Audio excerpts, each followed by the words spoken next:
Peter Capaldi's portrayal of the 12th Doctor has attained a large cult following in recent years, with his incarnation frequently coming out on top in fan polls. And while I think that for the most part this popularity is entirely deserved, at least on the acting front, at no point is Capaldi the weak link in any of his era, the writing does at times leave a lot to be desired, and his debut run in Series 8 in particular often gets more credit than it really deserves.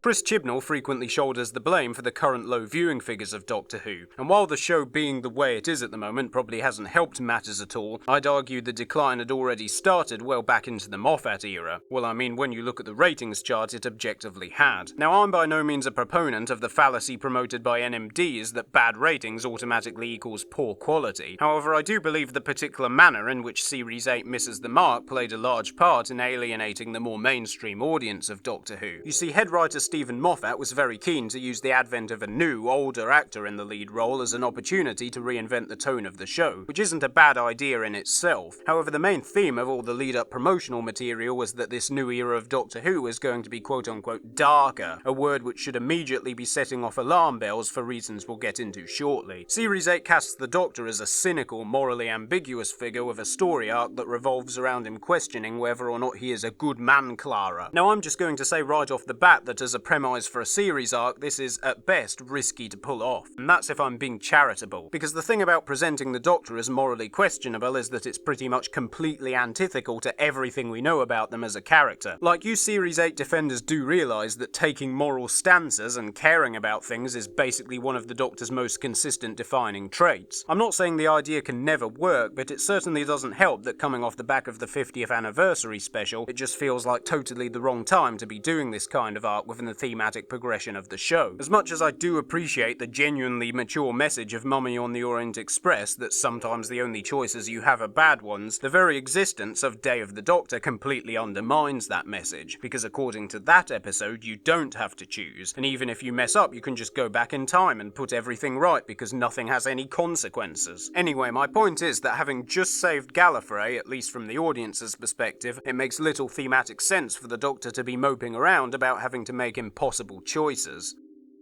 Now, even the jarring thematic shift I could potentially forgive if it was executed well. The trouble is that for the most part, the way Moffat chooses to implement the Doctor's character arc is just to pause the episode at random moments and have the Doctor verbally remind everyone that he is a dark, morally ambiguous character, often accompanied by some pseudo-intellectual drivel. Time Heist in particular is a minefield when it comes to the trope I've just described. Something which I've often observed with defenders of Series 8 is that they will usually praise the series simply for having a darker, edgier Doctor and then just stop there, without ever elaborating much on the nuances of what that actually means and how it gets explored in the show. This doesn't particularly surprise me, since the desire in fandoms for a franchise to be more quote-unquote dark or edgy is one that inherently comes from a place of insecurity. It just always does. It's why the sentiment crops up so often in regard to comic book characters or children's entertainment, and believe me, my years of involvement in the Brony community taught me an awful lot about insecurity and what it looks like. And the key point about insecurity is that it's superficial. If you're seeking validation that whatever thing you're obsessed with is socially acceptable and mature enough for your age demographic, then you don't actually really care about the piece of media genuinely being more mature or better quality. It's all about just getting that surface level reassurance, and that end is fulfilled through moments like this one from Into the Dalek.